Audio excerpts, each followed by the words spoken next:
미 육군은 세계에서 가장 많은 국방 예산과 거대한 산업적 기반을 가진 군대입니다. 그런데 그런 미 육군도 M109 팔라딘을 대신할 차세대 자주포를 만들기 위해 20년 넘게 실패를 거듭했습니다. 돈과 기술이 부족해서였을까요? 그 실패의 원인은 돈도 기술도 아닌 시대를 앞서가려 했던 과도한 요구 조건에 있었습니다. 첫 번째 시도였던 XM2001 크루세이더는 냉전기의 대규모 기갑전을 상정한 자주포였습니다. 완전 자동 장전 장치와 빠른 발사 속도, 전용 탄약 보급 차량까지 갖춘 강력한 화력 체계였지만 경량화 노력에도 불구하고 약 47톤에 달하는 전투 중량과 막대한 사업비가 발목을 잡았습니다. 소련군과 대규모 기갑전을 펼치기 위해 태어난 대형 자주포 크루세이더는 해외에 신속하게 전개할 수 있는 가벼운 군대를 원했던 2000년대 미국의 전략에 부합하지 못했던 것입니다. 크루세이더를 대신할 XM1203 비가시선 자주포 NLOS-C 개발 계획은 정반대 방향으로 추진됐습니다. 24톤을 넘지 않는 공통 차체에 155mm 포와 자동 장전 장치를 올리고 승무원을 2명으로 줄이며 전장의 모든 센서와 포병을 네트워크로 연결하려 했습니다. 두꺼운 장갑 대신 적을 먼저 발견하는 정보 우위로 생존성을 확보한다는 구상이었죠. 하지만 핵심 기술 대부분이 성숙하지 않은 상태에서 차체, 통신망, 센서, 무인체계까지 동시에 개발해야 하는 어려움에 직면했고, 이라크 및 아프가니스탄에서는 미리 발견하기 어려운 지뢰와 급조 폭발물에 대한 방호력 부족이 심각한 문제로 떠올랐습니다. 결국 모체인 미래전투체계 FCS가 무너지면서 NLOS-C도 함께 취소됐습니다. 세 번째 시도인 사거리 연장 포병 체계 ERCA는 기존 M109A7에 58구경장 포신을 장착해 155mm 포탄의 사거리를 70km까지 늘리려고 시도했습니다. 그러나 몇 발 발사하지도 않았는데 포신이 과도하게 마모되는 문제가 나타났고 실전에서 요구되는 수명과 신뢰성을 확보하지 못한 채 2024년 중단되고 말았습니다. 세 사업의 실패 원인은 서로 달랐지만 분명한 공통점은 존재합니다. 미 육군은 존재하지 않는 이상적인 자주포를 먼저 요구하고 아직 충분히 검증되지 않은 기술로 그 요구를 한 번에 충족시키려 노력했던 것입니다. 결국 미 육군은 신형 자주포를 처음부터 개발하는 대신 세계 각국이 이미 운영 중인 화력 체계를 직접 살펴보고 운용 가능한 완성품끼리 경쟁시키는 현실적인 방법을 선택했습니다. 그리고 그 경쟁에서 하나의 차륜형 자주포 K9MH가 시제품 공급업체로 선정됐습니다. 아직 최대 18문 시제품을 도입하는 계약 수준에 그치고 있지만 하나는 차륜형 K9MH로 빅픽처까지 그리고 있는 상황입니다. 하나가 그리고 있는 빅픽처는 무엇일까요? 그리고 미국이 3번이나 실패한 자리에서 하나가 기회를 잡을 수 있었던 이유는 무엇일까요? 브레이킹 디펜스가 2026년 8월 18일 보도한 내용을 번역해 살펴본 뒤 함께 생각해 보도록 하겠습니다. 그럼 시작합니다.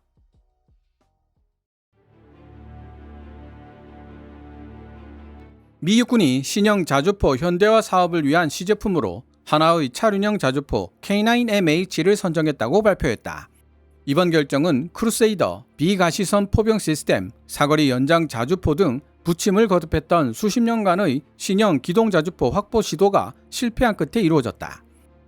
미 육군은 이번 계약에 따라 기동 전술포, 이하 MTC 시제품 6문이 신속하게 납품될 예정이며 12문을 추가로 도입할 수 있는 옵션도 포함되어 있다고 밝혔다.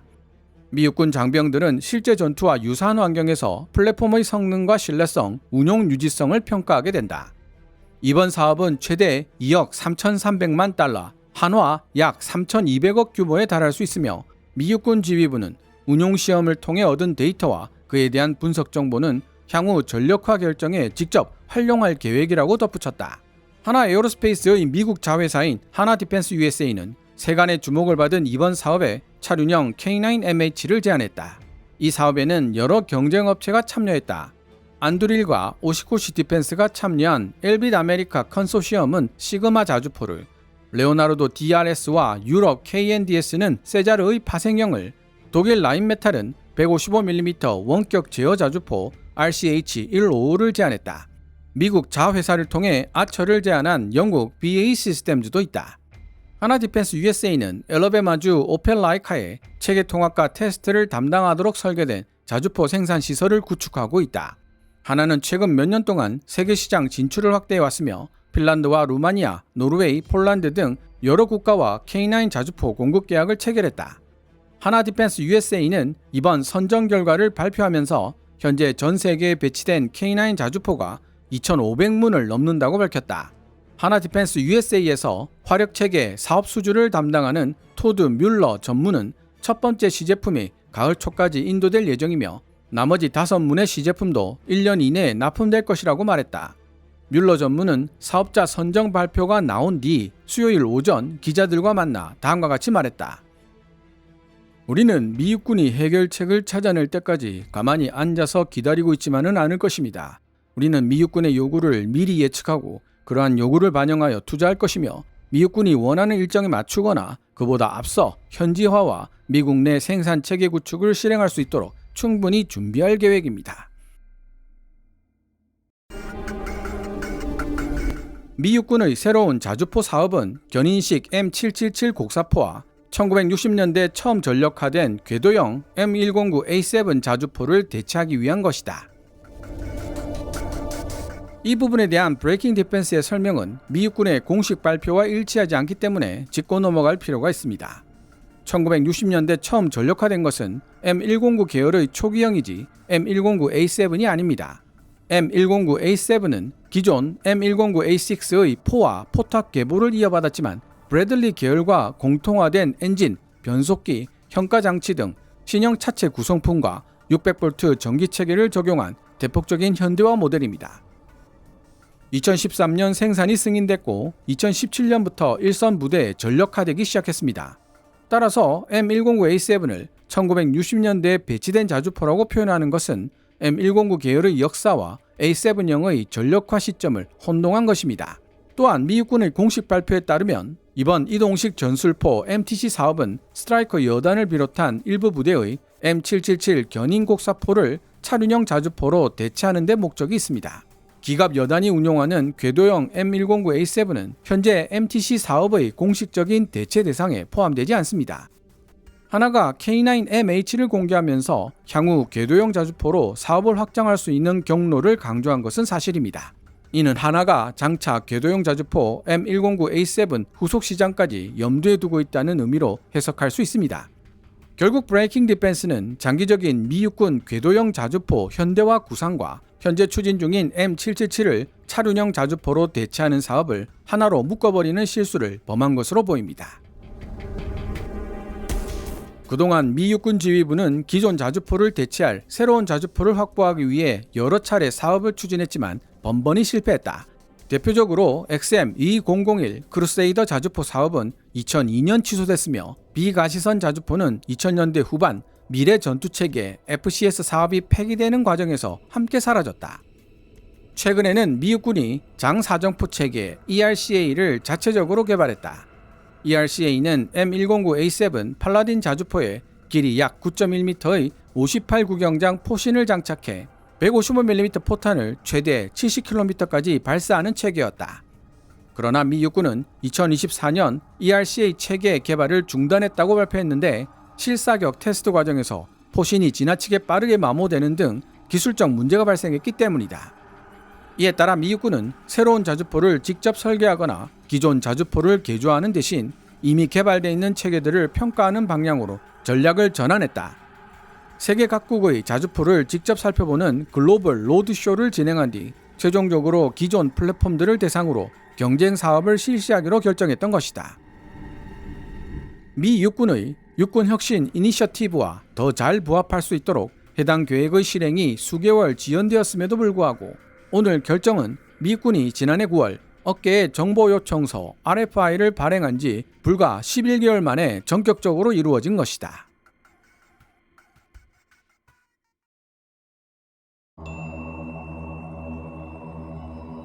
지금까지 미국의 군사 전문 매체 브레이킹 디펜스가 2026년 8월 18일 게재한 기사를 번역해 보았습니다.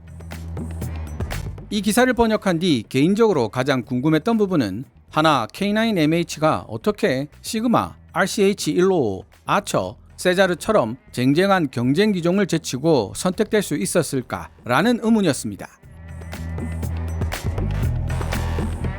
미 육군은 후보별 평가 점수나 구체적인 선정 사유를 공개하지 않았습니다.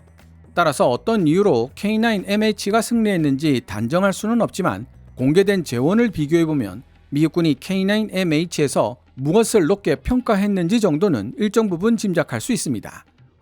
K9MH는 155mm 52구경장 포와 40발 자동 탄약고를 갖추고 분당 8발에서 9발을 발사할 수 있으며 30초 이내에 사격 준비와 진지 이탈이 가능합니다.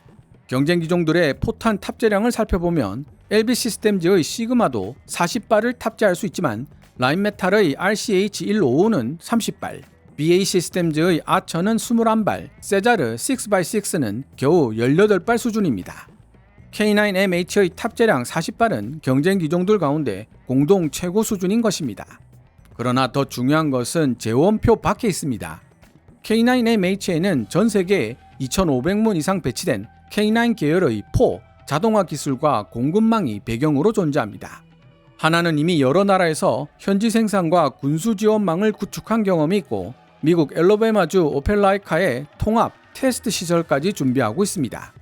K9MH는 새로운 개념을 입증해야 하는 플랫폼이 아닌 검증된 K9 생태계를 미국의 차륜형 플랫폼에 옮길 수 있어 개발 위험을 최소화시킬 수 있는 플랫폼이라는 점이 받아들여진 것입니다. K10 자동 탄약 보급 장갑차도 중요한 무기입니다. 현대 포병전에서는 포탄 몇 발을 빠르게 쏘는 능력보다 적의 감시와 대포병 사격을 피해 이동하면서 탄약을 계속 공급받는 능력이 중요합니다. K10 탄약 보급 장갑차는 100발이 넘는 포탄을 운반할 수 있는 동시에 장갑으로 보호된 상태에서 K9에 자동으로 포탄을 보급하도록 개발된 체계입니다. K9MH는 탑재된 40발을 소진한 뒤에도 신속하게 전투력을 회복할 수 있다는 뜻입니다. 그에 비해 LB 시스템즈의 시그마는 포탄 탑재량은 40발로 동일하지만 자동화된 탄약 처리 및 장전 체계가 제시되었는지 전용 보급 차량은 존재하는지 여부가 불분명합니다. 포탄을 30발 탑재할 수 있는 RCH-155의 경우에도 K10급 전용 보급 차량은 공개되지 않고 있어 지속 사격에서 K9MH보다 불리하다고 볼 수 있습니다. 세자르 6x6의 경우 포탄 탑재량도 K9MH의 절반에 불과한 18발이고 일반 탄약 트럭 중심의 탄 보급 체계를 가지고 있으며 인력에 의존하는 반자동 장전 체계를 지니고 있고요. 그나마 아처가 포탄 100발을 적재 지원 차량에 보유하고 있어 약 5분 만에 재보급이 가능하기 때문에 탄 보급 체계 면에서는 K9MH의 가장 강력한 경쟁자이지만 문제는 내부에 보관할 수 있는 탄의 수가 21발로 K9MH의 절반 정도에 불과하다는 데 있습니다. 물론 이번 계약에 궤도형 탄약 보급 장갑차 K10이 포함된 것은 아닙니다.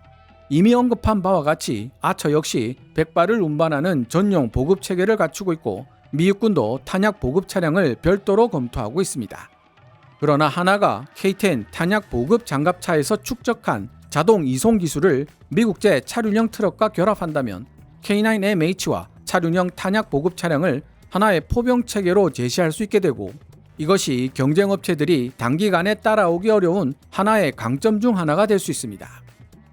하나가 그리고 있는 큰 그림은 K9A2 혹은 K9A3로 대표되는 궤도형 자주포를 미군에게 제시하려는 계획에서도 읽을 수 있습니다.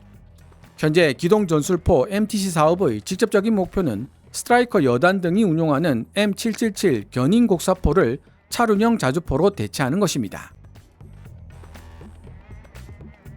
역주로 설명드렸듯이 스트라이커 여단 소속이 아닌 기갑 여단 소속의 궤도형 자주포 M109A7은 이번 사업의 대체 대상이 아닙니다. 그럼에도 불구하고 하나는 공식 발표에서 K9MH가 향후 궤도형 자주포 사업으로 확장될 수 있는 경로를 제공한다고 강조했다는 사실입니다.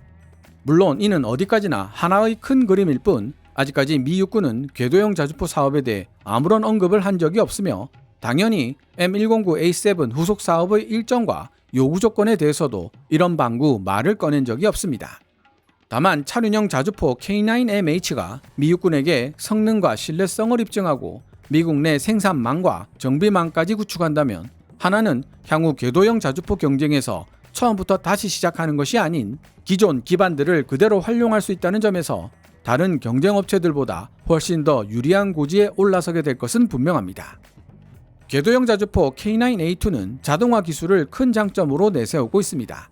그 다음 이루어질 K9A3 개량 사업은 미국이 포기했던 58 구경장 포를 적용, 사거리 80km에서 100km에 도전하고 완전 무인화 및 유무인 복합 체계의 멈티를 가장 두드러진 특징으로 내세우게 될 것으로 보입니다.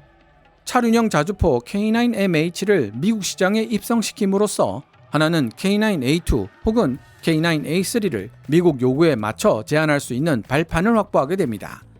차륜형 K9MH가 미국 시장의 입구를 열고 궤도형 K9 계열이 그 뒤를 잇는 것이 하나가 그릴 수 있는 가장 큰 그림입니다. 이번 계약은 어디까지나 시제품 6문과 추가 시제품 12문 옵션에 관한 계약입니다. 운용 테스트 과정에서 문제가 발견되면 양산으로 이어지지 않을 수도 있다는 의미며 아직 샴페인을 터뜨리기에는 성급한 단계이기도 합니다. 그러나 세계에서 가장 두꺼운 벽을 지니고 있다는 미국 시장을 뚫기 시작했다는 평가는 충분히 가능합니다. 미국이 자국과 유럽의 유력 업체들을 놓고 경쟁한 끝에 대한민국 기업이 만든 화력 체계를 미군 장병이 직접 시험할 대상으로 선택했기 때문입니다.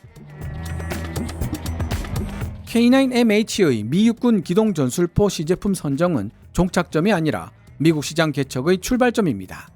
동시에 대한민국 K방산이 단순히 가격이 저렴하고 빨리 납품되는 대한 제품이라는 인식에서 벗어나 미 육군의 미래 전투 방식을 함께 설계할 수 있는 파트너로 인정받기 시작했다는데 큰 의미가 있다는 생각이 들었습니다.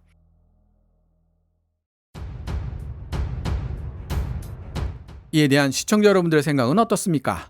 여러분의 의견을 댓글로 알려주시기 바랍니다. 오늘 KKMD에서 준비한 내용은 여기까지입니다. 여러분의 멤버십 후원과 좋아요, 구독은 더 좋은 영상을 만들 수 있는 힘이 됩니다. 티스토리에서 운영되던 KKMD 블로그는 현재 네이버로 이전 중이라는 사실도 함께 알려드리며 KKMD 영상 제작을 직접 지원하고 싶은 분들은 농협 948112-16701호로 후원해 주셔도 됩니다. 지금까지 시청해 주셔서 감사합니다. Kevin's Military Channel KKMD